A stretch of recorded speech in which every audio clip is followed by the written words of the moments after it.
Olá, esta semana o nosso tema é doença desmielinizante, em especial a esclerose múltipla. Nós estamos no oitavo semestre e no oitavo semestre a gente precisa saber o que fazer diante de pacientes com essas doenças. Então, para discutir conosco, nós estamos aqui com o professor Lucas Silvestre, com quem vocês aprenderam no quarto semestre sobre doenças desmielinizantes e esclerose múltipla, em especial a esclerose múltipla, e hoje nós estamos aqui para conversar com vocês o que fazer, quando pensar, qual é o cenário em que esses doentes se apresentam na prática clínica de um médico generalista e o que a gente deve fazer concretamente diante de cada um desses pacientes.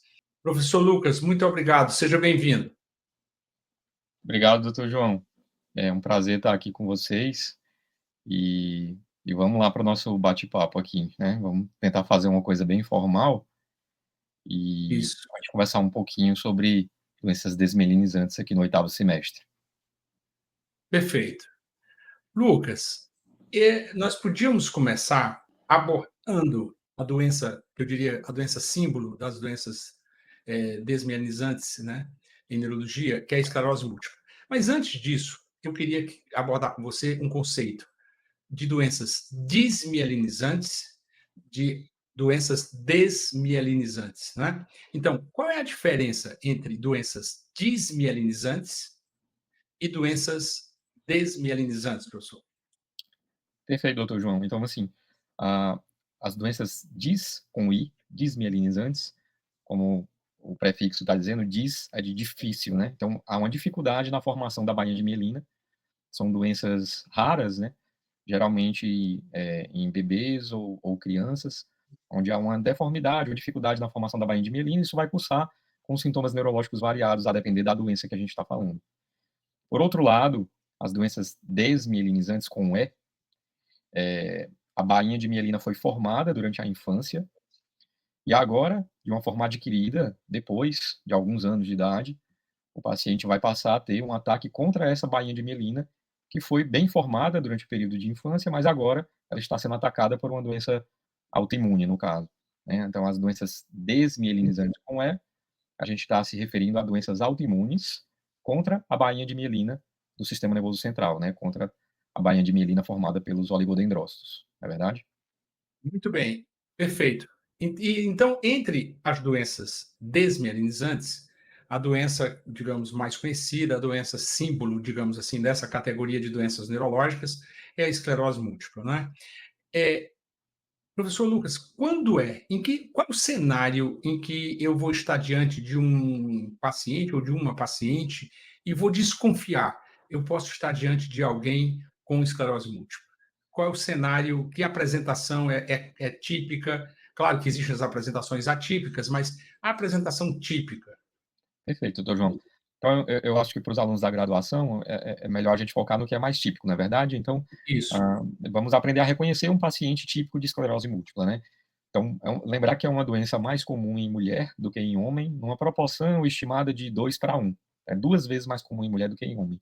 E é uma doença de pacientes jovens, então o paciente clássico de esclerose múltipla, o mais comum, geralmente é uma mulher jovem, né, numa idade fértil, ali entre 20 e 40 anos de idade, caucasiana, da raça branca, e que está evoluindo com o tempo com alguns sintomas neurológicos novos que ela não tinha antes, certo?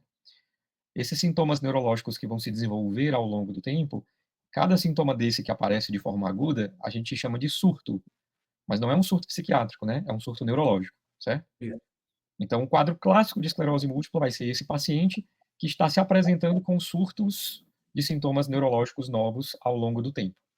Então, um surto geralmente é um sintoma neurológico que dure pelo menos 24 horas continuamente, persistentemente, ao longo dos dias, né. Então, por exemplo, eh, um paciente que está dizendo que está há 3 dias com o braço direito dormente, né. Esse é um sintoma suspeito que pode ser um surto de uma doença desmielinizante, certo. Sim. Então a definição do tempo, ela é primordial para poder a gente desconfiar que isso possa ser um começo de uma doença desmielinizante. A gente sabe, doutor João, que esses pacientes, muitas vezes, nos primeiros sintomas, eles vão nas emergências, vão nas UPAs, né? vão numa unidade básica de saúde, ou vão no ortopedista, e muitas vezes eles são taxados como ansiosos. Isso é ansiedade, isso é estresse, isso é coisa da sua cabeça, né? É um quadro psicogênico, tá? Então lembrem-se que o diagnóstico de psicogênico é um diagnóstico de exclusão. Então, se Perfeito. for um sintoma neurológico novo que esteja perdurando pelo menos 24 horas continuamente, você tem que pelo menos descartar antes de dizer que é psicogênico, ok? E aí esses sintomas neurológicos, doutor João, eles são diversos, por isso o nome da doença múltipla, né? Porque o sintoma vai depender basicamente da área do sistema nervoso central onde você está tendo uma lesão nova, onde você está, Sim. onde está sendo afetado, não é verdade? Quando a Então, mielina está sendo atacada. perfeito, onde a mielina está sendo atacada. Então, os sintomas ele vai depender. Então, ele pode ser, por exemplo, uma neurite óptica, pode ser um sintoma sensitivo como uma dormência, pode ser um sintoma motor, como uma perda de força, pode até ser um sintoma esfincteriano, como uma incontinência urinária, né? Ou um sintoma de tronco encefálico, como, por exemplo, uma síndrome atáxica, um paciente com desequilíbrio, ou mesmo uma diplopia, né? Uma visão dupla. Então, Sim. realmente, os sintomas são muito, muito variados e é importante a gente, pelo menos, saber reconhecer um padrão, o quadro mais típico, né? O quadro mais comum Perfeito. de esclerose múltipla. Perfeito, Lucas. Eu acho que você colocou muito bem. Realmente, esse é o cenário. Paciente jovem, homem ou mulher, mais mulher, da cor branca, que apresenta déficits neurológicos que se somam, né? Apresentou na semana, há 3 meses atrás, uma dormência no braço direito, aí apresenta agora uma visão dupla, ou seja, são déficits neurológicos que o paciente não tinha. Agora, nós Doutor tivemos João, esse. Pois não, só claro. para finalizar esse tema, né, então são sintomas neurológicos novos que vão acontecendo ao longo do tempo, né. Isso, ao longo do Então ele pode ter um surto, um sintoma novo, daqui a 3 meses, e Isso, pode, por exemplo, ter um novo surto daqui a 2 anos, e um outro perfeito, surto 6 meses depois. Então essa perfeito, doença, ela tende a recorrer ao longo do tempo, ela tende a voltar com novos surtos, de uma forma meio imprevisível. Pode ser com 3 perfeito. meses, pode ser com 3 anos, pode ser com 5 Exato. meses, pode ser com 5 anos, né. Então só É, para ficar é, bem claro esse, aqui o que é o quadro típico, né. Isso é muito importante, sobretudo porque nós vamos falar daqui a pouco, e na nossa aula presencial a gente vai também discutir isso, sobretudo porque agora a gente tem, com diagnóstico precoce e tratamentos adequados, o professor Lucas trabalha nos centros, nos melhores centros do Brasil, no Hospital Geral de Fortaleza, e que se tem uma condição hoje de dar um tratamento com drogas de última geração. Então, isso a gente vai falar isso depois. Hoje a história da esclerose múltipla é bem diferente da época que eu fiz neurologia. Mas eu queria colocar um ponto aqui que é importante. Nosso primeiro tema, um dos primeiros temas que nós tratamos aqui foi AVC, né? No 8º semestre foi AVC. E no AVC fica aquela mensagem para todos os médicos da atenção primária de que qualquer déficit neurológico agudo, até que se prove o contrário, é um AVC, né? Você tem que pensar num AVC. Sobretudo, se for em pessoas acima de 50 anos, que tenha fatores de risco para doença cerebrovascular, aqueles 10 fatores de risco que o Interstroke muito bem apontou. Porém, a instalação do déficit e alguns aspectos podem diferenciar. Né? Primeiro, porque no cenário das doenças desmelinizantes, nós não estamos falando de pacientes acima de 50 anos. Na maioria das vezes, pacientes abaixo de 50 anos. E depois, existe uma diferença na instalação do déficit? Existe alguma diferença que a gente possa dizer assim, bom, peraí, isso aqui é mais para AVC, isso é mais para esclerose múltipla? Perfeito, doutor João. Essa é uma dica valiosíssima, né, dentro da anamnese. A gente precisa Isso, valorizar mais a anamnese, sim, porque é ela que vai guiar o que é que a gente vai interpretar nos exames complementares, né. exato. Então as doenças cerebrovasculares, as doenças vasculares de uma forma geral, elas, podem se apresentar dessa forma súbita, né, é um sintoma abrupto. Então por ser súbito ou abrupto, geralmente o paciente ele pode se recordar do que ele estava fazendo na hora. Doutor, a minha mãe estava tomando café da manhã, estava sentada na mesa com a xícara na mão, quando de repente ela passou mal, e aí a xícara Isso, caiu no chão, entende? Então há um isso, marco, há um antes e um depois.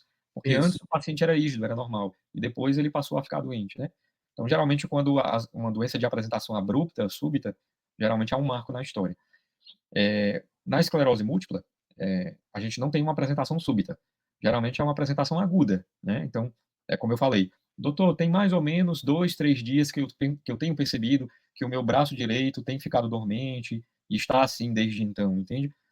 O paciente Então, ele não vai se existe uma lembrar. instalação gradual, tem uma instalação gradual. né? Ele pode, Tem uma ele instalação pode ter gradual. essa, ele pode ter essa instalação gradual, certo? Mas nunca o paciente vai se lembrar do momento em que isso começou, assim, e é muito Porque improvável que no aconteça. AVC, no AVC, o déficit é máximo no primeiro minuto. Sim, O déficit já é máximo no primeiro minuto, né? sim, São raros os AVCs, alguns AVCs lacunares podem acontecer isso, a gente já sim, falou isso em aula, que um percentual de pacientes com AVCs lacunares podem ter uma instalação gradual, mas não é o comum, né? sim, Então, assim, eu acho que para a gente diferenciar de AVC, isso que você acabou de falar é fundamental, realmente é uma dica fundamental, porque no AVC você lembra a hora, a data, porque realmente é algo agudo que começa. Na manifestação da esclerose, o déficit da esclerose múltipla, você não lembra bem a hora que começou, porque não foi uma coisa, ela foi começando. E aí, naqueles minutos ali, ela vai indo, vai se instalando, até que se instala, e aí sim, fica mais de 24 horas e a pressão de sólido está aqui e está do mesmo jeito. E uma outra coisa é que os déficits do AVC sempre respeitam territórios vasculares. Né? Sempre respeitam territórios vasculares. Né? Então, assim, quando você tem a desmielinização, isso nem sempre é algo que pode acontecer, sobretudo se você tiver mais de uma lesão. Mas muito bem, eu acho que ficou muito claro em que cenário, né? Paciente jovem, só repetindo, paciente jovem, na maioria mulher, que tem cor branca, né, caucasiano, que apresenta um déficit neurológico que se instalou gradualmente por minutos, horas e ficou ali por mais de 24 horas. Né? Frequentemente, no cenário de posto de saúde, ou até na UPA, o paciente pode dizer, a mãe, ou a própria paciente, ou o paciente pode dizer, no ano passado eu tive uma dormência, mas foi no outro pé. Então assim, a gente tem que lembrar que a doença desmelinizante, a esclerose múltipla, como o professor Lucas falou, ela é múltipla, porque tem múltiplas lesões e cada uma delas dá um sintoma diferente em épocas diferentes, né? sim. Muito bem, Lucas. Então, a gente desconfiou de esclerose múltipla, né? Eu estou na atenção primária. O que eu tenho que fazer? Tem que encaminhar para o neurologista, né, doutor João? Brincando. Encaminhar para o neurologista, É, exatamente. precisa, claro. Mas, assim, se você está diante de uma suspeita de doença desmelinizante, certo? O exame, assim, mais importante, o exame complementar mais importante de todos, que vai te ajudar a confirmar o que você suspeitou na sua anamnese no exame físico, né, já o exame é complementar, é a ressonância magnética, certo? Exato. Infelizmente, a gente não consegue ver bem as lesões desmelinizantes na tomografia computadorizada, certo? Então, Perfeito. vocês viram com o doutor João que no AVC, geralmente a gente usa a tomografia na fase aguda, tudo. Aqui na doença desmelinizante, a tomografia pode vir normal, e mesmo Isso. assim o paciente está cheio de lesão desmelinizante, você não vai conseguir ver. Então, o exame básico para a gente aqui realmente é a ressonância magnética. E aí eu falo sempre para eles, Lucas, eu dou uma dica, assim, eles perguntam, e no interior, como é que eu faço? Felizmente, hoje, nós temos os 4 hospitais regionais que têm ressonância magnética, né? E outra coisa, quando você chegar no interior, eu digo sempre para eles, chegou na cidade, pega um papelzinho e anota, onde é que tem a tomo daqui? Tem na cidade? É próximo? Como é que a gente faz? Qual é o protocolo? Onde é a ressonância mais próxima? Onde é o eletrocefalograma mais próximo? Porque para você ter isso já pronto, essa informação pronta quando o paciente chegar. Mas você ajudaria muito ao encaminhar esse paciente, por exemplo, para o HGF, para o Centro de Tratamento de Doenças Desmelinizantes do HGF, se esse paciente já chegasse com uma ressonância magnética, isso já ajudaria muito, como o Dr. Lucas falou. Muito bem. Lucas, você acaba de chegar de Copenhague, né, do Congresso Europeu de doenças desmelinizantes, de esclerose múltipla e outras doenças desmelinizantes, e o nervo óptico, que a gente já sabia que era um prolongamento do sistema nervoso central, né? Mas que antigamente a gente não. Ele era meio que examinado à parte, ou colocado à parte. Ele passa a ser uma localização de desmielinização importante para fechar o critério, né? O Perfeito. critério de disseminação no tempo e no espaço, que eu queria que você falasse agora para a gente. A gente sabe, você ensinou isso para eles no 4º semestre, que o diagnóstico de esclerose múltipla depende da gente concluir que há uma disseminação no tempo, ou seja, déficits neurológicos em tempos diferentes, mas também no espaço. Quando a gente fala no espaço, é no espaço dentro do sistema nervoso central. Então, uma lesão é no tronco, outra lesão é na medula, outra lesão é no diencéfalo, outra lesão é na córtex cerebral. Então, você tem o que a gente chama de uma disseminação no tempo, porque os déficits vão acontecendo em tempos diferentes, e no espaço, porque vão acometendo regiões diferentes. Você podia nos explicar um pouco mais sobre isso, Lucas? Pronto, doutor João. A gente costuma dizer, assim, como a maioria das doenças onde não há um biomarcador positivo ou negativo, né? Assim, você faz um anti-HIV, ele é positivo ou negativo, pronto, o diagnóstico está ali, né? Na esclerose múltipla, você não tem um exame que é positivo ou negativo para a esclerose múltipla, né? Talvez o exame que mais se aproxime disso seja ainda a ressonância magnética. Então, como você não tem um biomarcador, né, assim, que feche o diagnóstico completo, a gente precisa de critério diagnóstico. E com relação a esse critério diagnóstico, existe um critério muito bem delimitado, que é o critério de McDonald's, igual, bem parecido com o nome da lanchonete, né? Da rede fast food. E, assim, esse critério ele foi revisado pela última vez em 2017, e ele foi revisitado agora em 2024, nesse congresso europeu que teve agora. Mas, assim, para a gente não ficar decorando, né, aquele rodapé de Isso. critério, tudo, Não, acho que fica mais didático a gente entender o que é que o critério exige, na verdade, assim. Então, assim, para a gente ter um diagnóstico fechado de esclerose múltipla, é preciso ter uma disseminação no tempo e no espaço. O que isso quer dizer? Então vamos lá. Quando a gente fala de espaço, a gente está falando de locais dentro do sistema nervoso central, certo? Então, na doença desmielinizante, na esclerose múltipla, didaticamente, a gente divide esses espaços em espaço periventricular, espaço justacortical, espaço de tronco encefálico e o espaço de medula espinhal. Esses 4 espaços que eu acabei de falar. A gente sabe que essa doença também gosta de acometer o nervo óptico, né? O nervo óptico, como o senhor mesmo falou, ele apesar de ser um nervo, mas ele é um nervo diferente, né? Ele é um prolongamento direto do sistema nervoso central. E por isso que ele é um sítio possível de acometimento da esclerose múltipla, né? É uma exceção à parte, porque é um nervo periférico, mas ele é um prolongamento do sistema nervoso central. Então, a esclerose múltipla é uma das doenças que gosta muito de dar neurite óptica, de dar uma lesão no nervo óptico, tá? sim. Bom, então nós temos esses espaços do sistema nervoso central que a doença gosta de acometer. Periventricular, justa cortical, tronco e medula. 4. Bom, agora entrou também o nervo óptico como critério diagnóstico, né? Então a gente já sabia que ele acometia o nervo óptico, mas ele não contava no critério diagnóstico. E agora ele entrou também. Bom, então nós temos esses 5 espaços possíveis. Então veja só o que é uma disseminação no espaço. Por exemplo, você tem um paciente que agora ele abriu com um surto de uma síndrome medular, uma mielite, né? Por exemplo, ele tem uma paraparesia com um nível sensitivo em T4 e tem uma incontinência urinária. Ok, fez um surto medular. E aí, daqui a 6 meses, ele faz um sintoma de diplopia, ele tem uma visão dupla, que a topografia é troncoencefálico. Então, nesses 6 meses, ele teve uma disseminação no espaço, clinicamente falando. Porque ele teve, primeiro, clinicamente uma lesão medular e, segundo, clinicamente uma topografia de troncoencefálico. E aí, quando a gente vai olhar a ressonância magnética, a gente também vê a disseminação no tempo de forma radiológica, né? Radiologicamente falando, não é verdade? Sim, sim. Então, você vê, por exemplo, um paciente que faz uma ressonância magnética, e nessa uma ressonância magnética você tem lesão no tronco e na medula ao mesmo tempo, certo? Então, aí você Sim. tem uma disseminação no espaço também, ok? Então, essa disseminação no espaço, ela pode ser tanto de forma clínica quanto de forma radiológica, não é verdade? Tá? É, Perfeito. e, por outro lado, a disseminação no tempo, né? Como eu falei agora, pegando o mesmo exemplo. Um paciente que teve agora um surto medular, uma mielite, e aí daqui a 6 meses ele fez uma diplopia, por exemplo, né? De novo, fez um síndrome de tronco.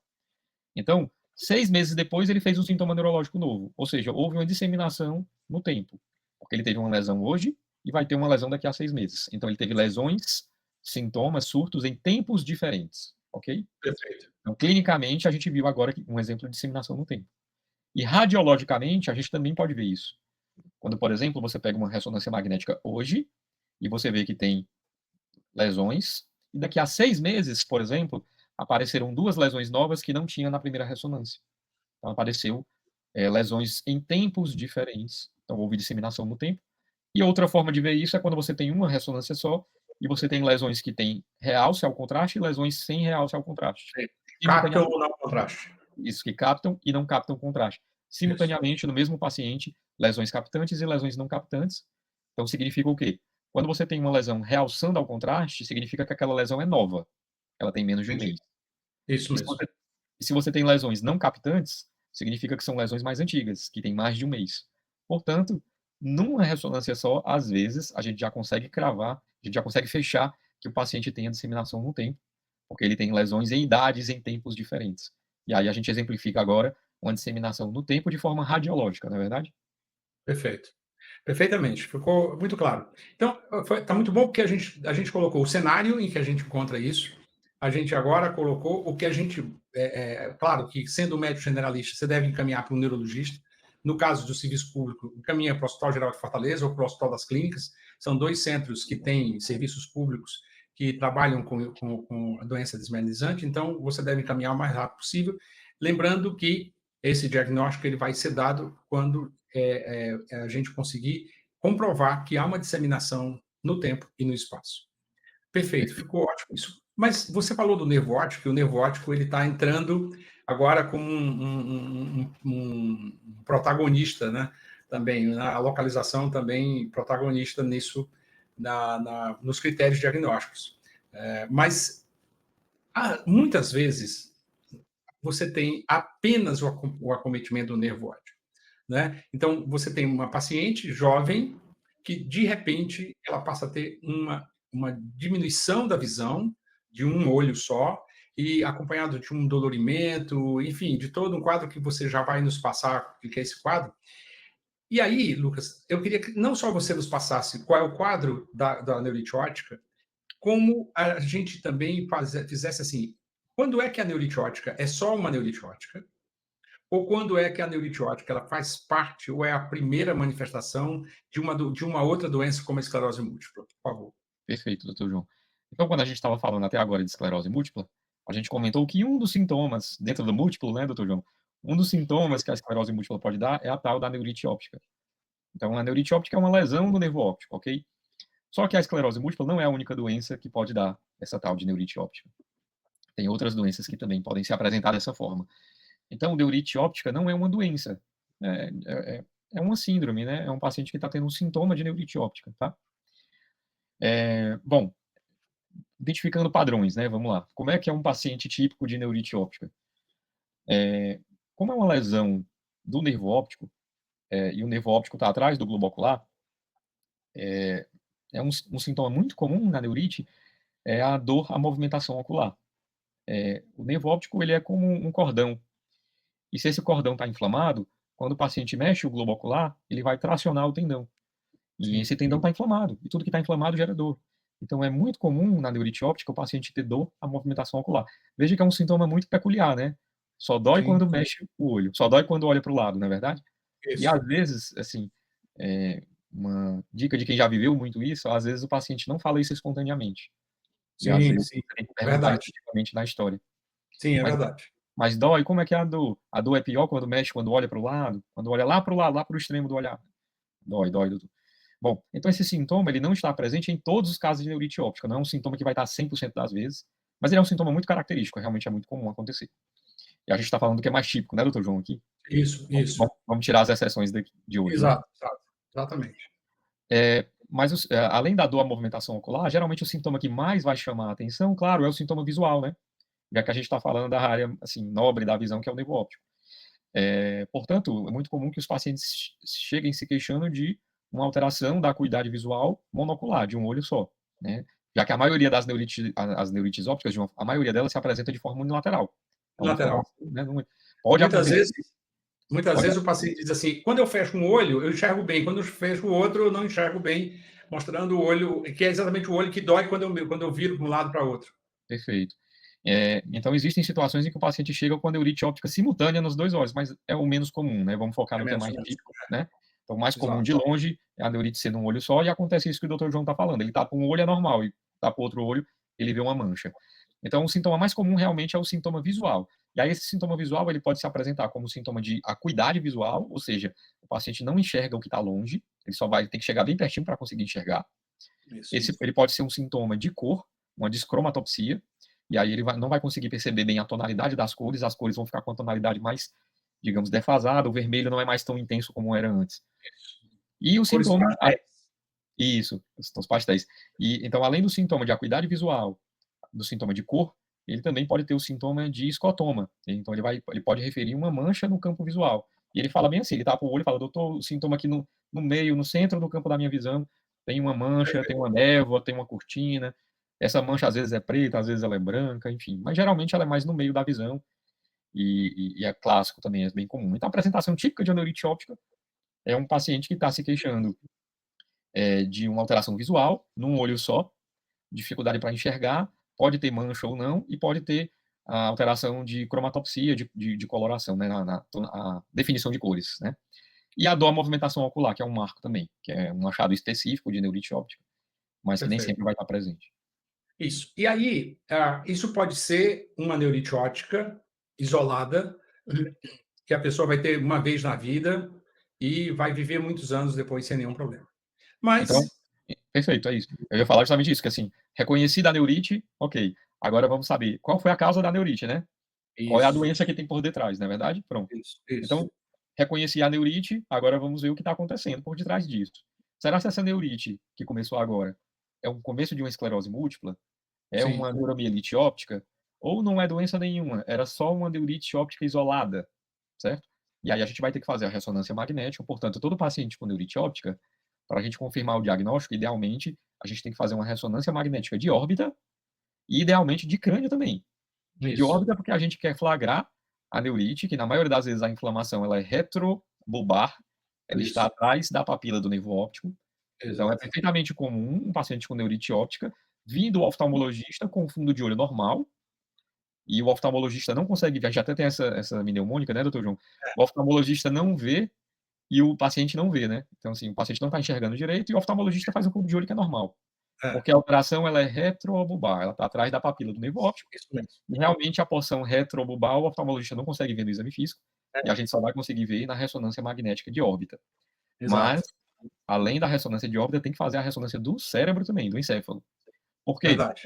Porque uma das causas mais comuns de neurite óptica são as doenças desmielinizantes, que é o que a gente está falando aqui, né. Então, Perfeito. pode ser um sintoma inicial de esclerose múltipla? Pode.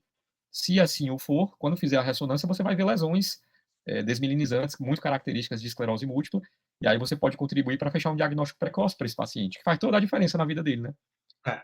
Essas doenças Porque as outras, desmielinizantes nesse caso, né, Lucas, a gente tem que entender, pessoal, que nem todas as áreas cerebrais, elas são, como a gente costuma chamar, eloquentes, ou seja, quando há uma lesão, ela dá um sintoma. É claro, a zona motora vai dar sintoma, a zona sensitiva vai dar motora, vai dar alteração, o nervo óptico, mas existem algumas áreas de associação e outras áreas da substância branca que as lesões não se manifestam clinicamente. E às vezes a primeira manifestação da desmielinização é exatamente no nervo óptico.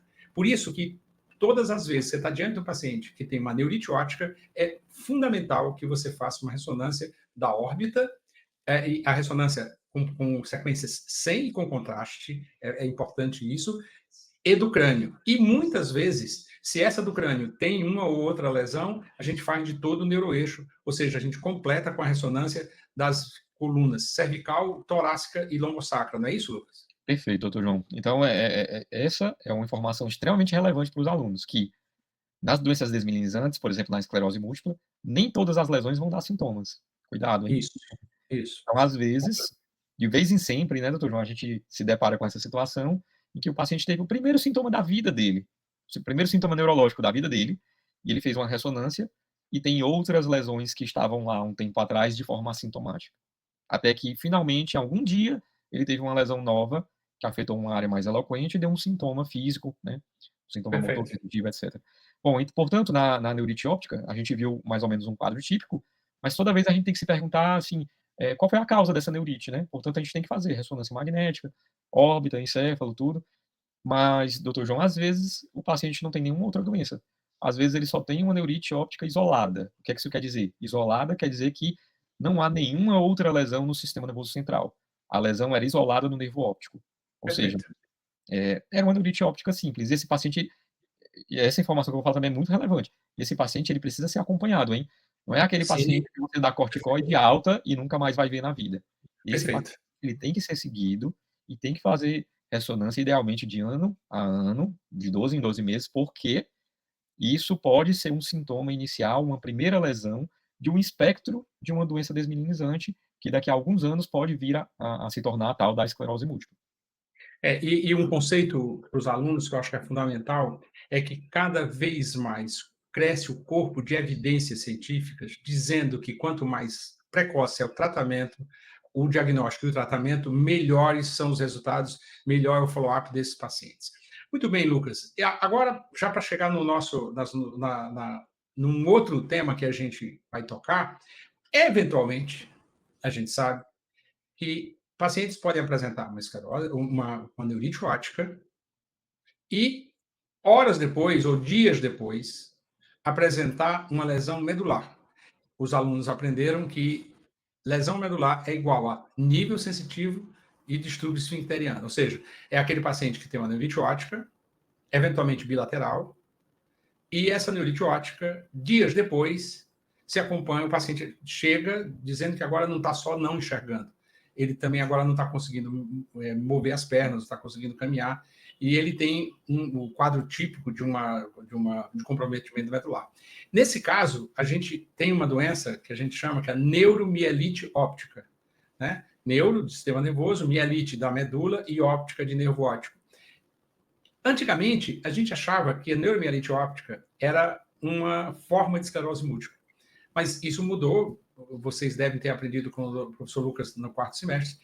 Hoje a gente entende que ela é uma doença diferente. Me fala um pouco dessa doença especificamente, a neuromielite óptica, ou doença de Devic, professor Lucas.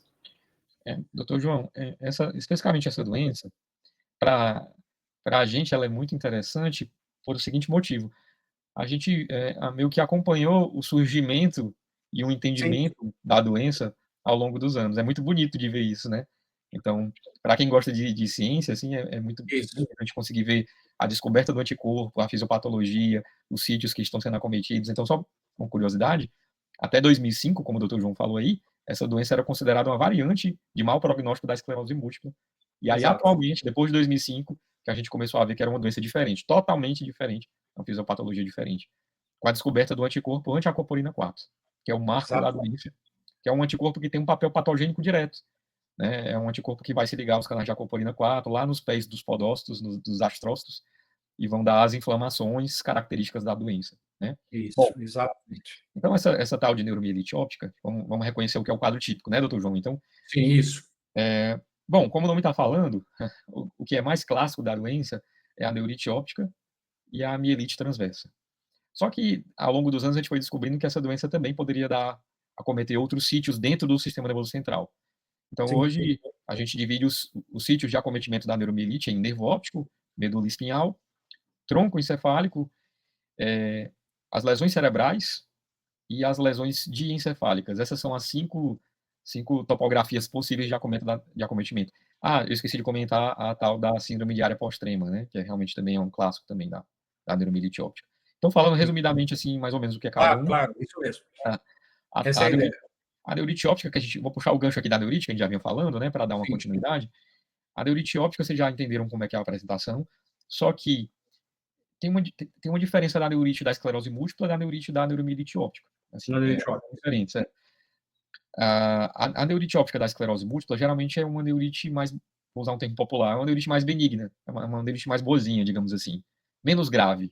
Então, geralmente, o paciente se apresenta com uma acuidade visual de 20/200 para melhor. Já na neuromielite óptica, na tal da doença de Devic, a neurite óptica geralmente se apresenta de uma forma mais grave. Geralmente, a neurite óptica se apresenta com uma acuidade visual de 20/200 para pior. É Então, verdade. é comum, às vezes, o paciente se apresentar com uma acuidade visual de conta dedos. Ele consegue enxergar só quantos dedos tem aqui.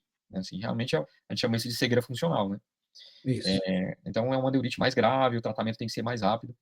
E outra característica é o aspecto radiológico. De uma forma geral, as lesões da esclerose múltipla, elas são pequenas, elas são menores. Isso. Isso. E na neuromielite óptica, de uma forma geral, as lesões são mais extensas, são maiores. Isso é válido tanto para o nervo óptico, quanto também é válido para a medula, que a gente vai Medula. falar em breve aqui da mielite transversa, né, doutor João? Então, na Na neuromielite, esclerose múltipla, as lesões habitualmente não passam de 2 corpos vertebrais, no máximo 2, 3 corpos vertebrais, e na neuromielite óptica, vários corpos, ela tem o tamanho de vários corpos vertebrais, não é isso?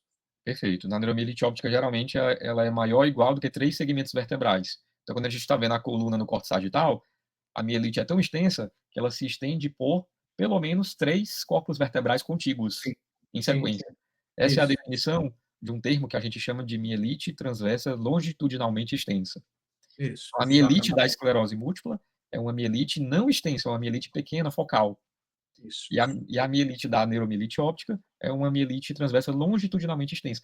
Clinicamente, isso tem uma implicação, sabe, doutor João? Sim, Eh, sim. porque é até interessante isso, porque quando a gente está diante um fluxograma de um atendimento de um paciente com síndrome medular, quando clinicamente a gente costuma dividir em 3 segmentos funcionais: o sistema funcional motor, o sistema funcional sensitivo e o sistema funcional esfincteriano. Isso. Então, quando o paciente clinicamente ele tem uma paraparesia com nível sensitivo e uma bexiga neurogênica, com incontinência urinária, quando ele tem os 3 sistemas funcionais simultaneamente acometidos, eu já sei que na ressonância, muito provavelmente vai vir uma baita de uma lesão. Eu já sei que na ressonância deve vir uma lesão extensa com mais do que 3 segmentos vertebrais, entende?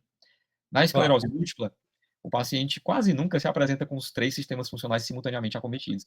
Então, na esclerose múltipla, numa mielite da esclerose múltipla, o paciente ele tem simplesmente, doutor João, um sintoma sensitivo ali Isso, do peito para baixo, abaixo isso. da linha mamilar, ele tem um sintoma ali de dormência, tudo, mas ele está andando, né, e ele está urinando, tudo. Então, clinicamente, na anamnese, a gente já sabe mais ou menos o que é que vai vir na ressonância, sabe? Essa dica é muito boa, até porque na ressonância, a localização, pensando num corte sagital da medula, as lesões desse múltipla, elas têm localizações diferentes da lesão da neurite, da neuromielite óptica, né? É, verdade. Na esclerose múltipla, as lesões são pequenininhas, focais, menores, e geralmente elas são ou lateralizadas na medula, ou então não pegando o funículo posterior da medula. Isso, Ali, lembrando da neuroanatomia, né, lá do S1, S2, pegando lá o fascículo grácil cuneiforme, né. isso, Na neuromielite, você tem uma lesão mais extensa, geralmente ela é centromedular ou às vezes até holomedular, né, exatamente. uma lesão maior. Muito bem. Então, e agora, para realmente finalizar essas grandes síndromes, você pode. Nós vimos a esclerose múltipla, que tem, né, uma multiplicidade de apresentações. Nós vimos que um dos sintomas pode ser neurite óptica, e a neurite óptica ela pode vir isolada e ser só a neurite óptica, mas a neurite óptica ela pode vir mais grave e dias depois se acompanhar de uma mielite transversa, de uma mielite transversa. Mas existe um outro cenário, que é o paciente que não tem nenhum neurite óptica, não tem outro sintoma, e se apresenta apenas com a história de que há 2 dias ele passou a ter uma fraqueza nas pernas, essa fraqueza e uma dormência, isso foi ascendendo, e doutor, e desde hoje, ou desde ontem à noite, eu não consigo, eu não sinto nada do umbigo para baixo, e, enfim, você tem um quadro, como vocês, os alunos, nitidamente reconheceram, um quadro medular puro, assim, é uma síndrome medular pura, e que a gente chama de mielite transversa, né? E na mielite transversa, eu mostro para eles, durante a aula, um protocolo que a gente tem 3 objetivos. O primeiro objetivo é descartar algo compressivo. Eu digo para eles que a compressão medular é uma urgência médica, pois se não for descomprimido nas próximas 24, 48 horas, você pode estar condenando essa pessoa a ficar na cadeira de rodas o resto da vida. E muitas vezes a descompressão salva essa paciente de ficar assim.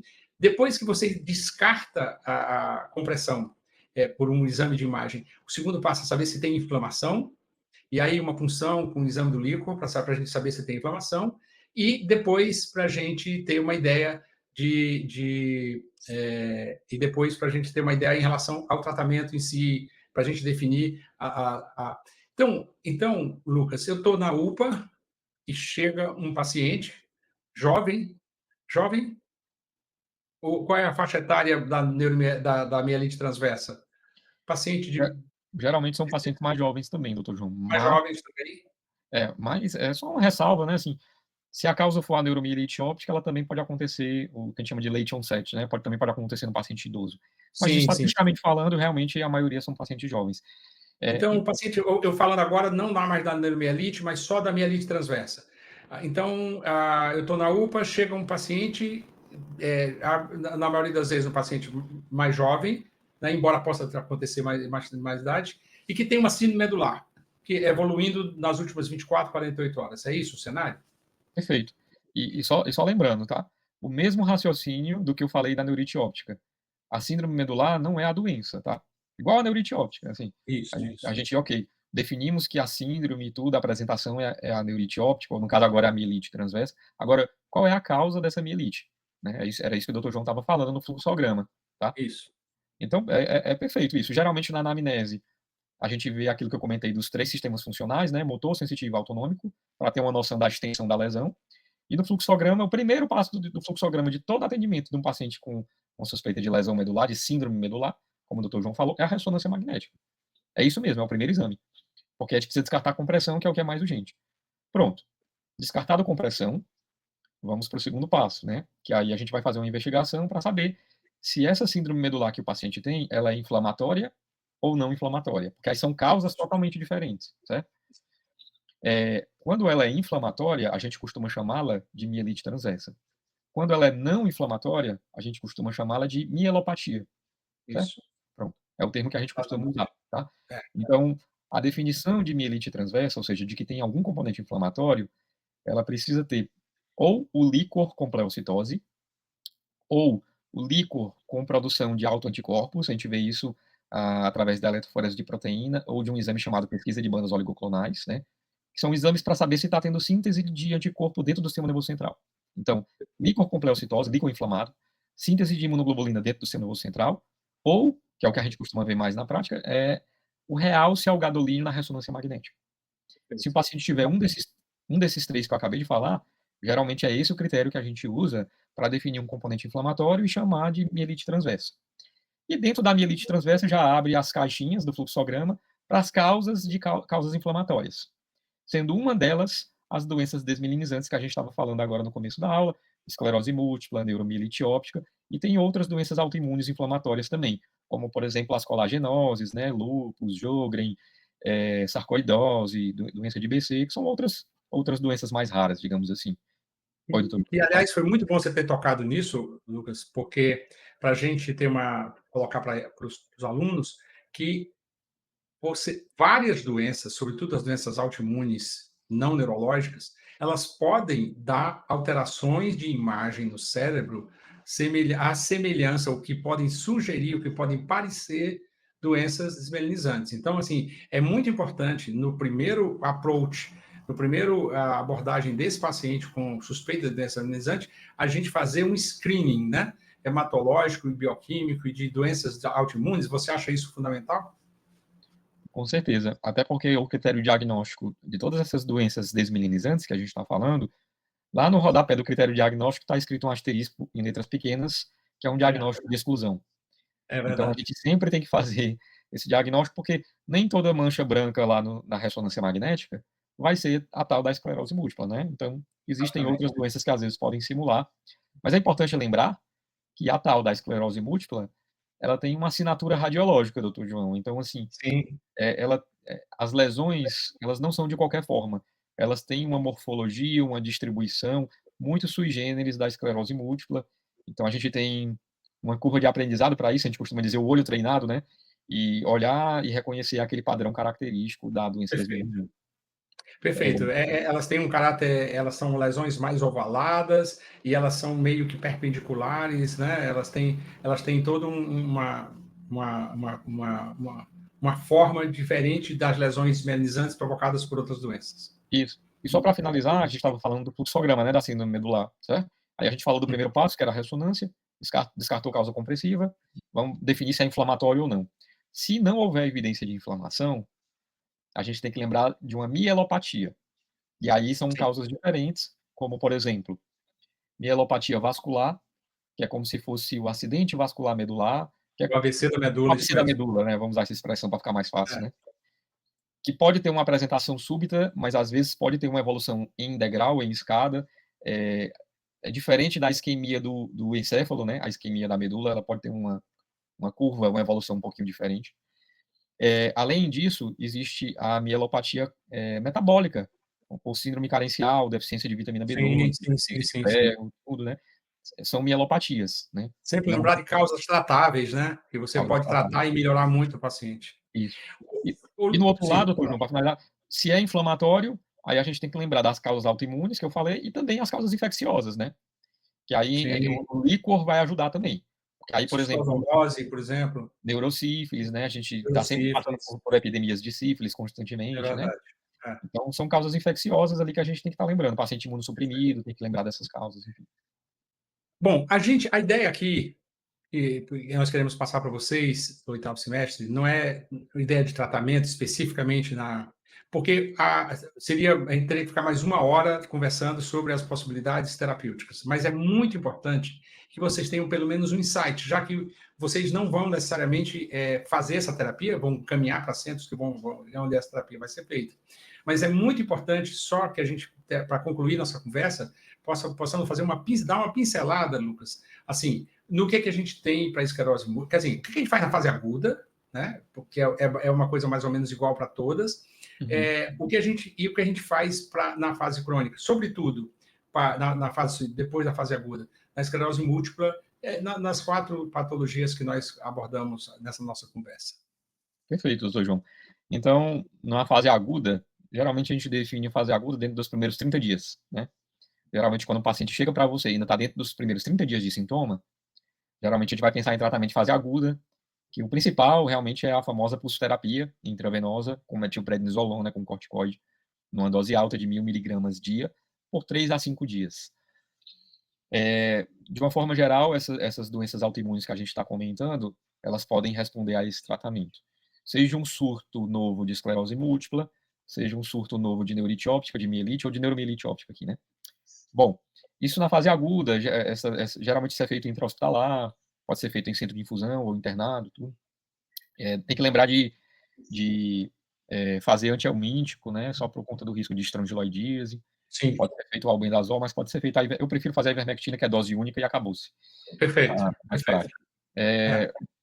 Acho que vale a pena lembrar, assim, especialmente com relação a quadros mais graves, que tiveram resposta pobre à pulsoterapia, que a gente também costuma usar uma terapia de resgate chamada plasmaféreses também, Isso, que isso.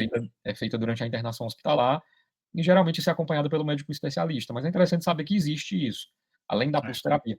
Na neuromielite óptica, em especial, esse tratamento de plasmaférese, ele faz muito mais efeito do que a própria pulsoterapia, inclusive. Sim. Tem alguns centros do mundo afora que estão passando a plasmaférese na frente da pulsoterapia. O paciente entra, faz primeiro a plasma e depois se preocupa com o pulso. Então é Perfeito. interessante também saber que existe. É uma máquina específica que faz isso, parece com hemodiálise, mas ela não vai filtrar escórias nitrogenadas, ela vai filtrar, na verdade, alguns anticorpos que estão na periferia da Circulando. gordura. É. A de E aí, fase aguda, né, doutor João? Assim, o senhor quer falar mais isso. alguma coisa de fase aguda? Agora passou a fase aguda, o paciente deu aquela melhorada, porque a gente realmente, na grande maioria dos casos, a gente tem uma melhora dos sintomas, né? Porque você diminui a desmielinização, diminui todo o processo.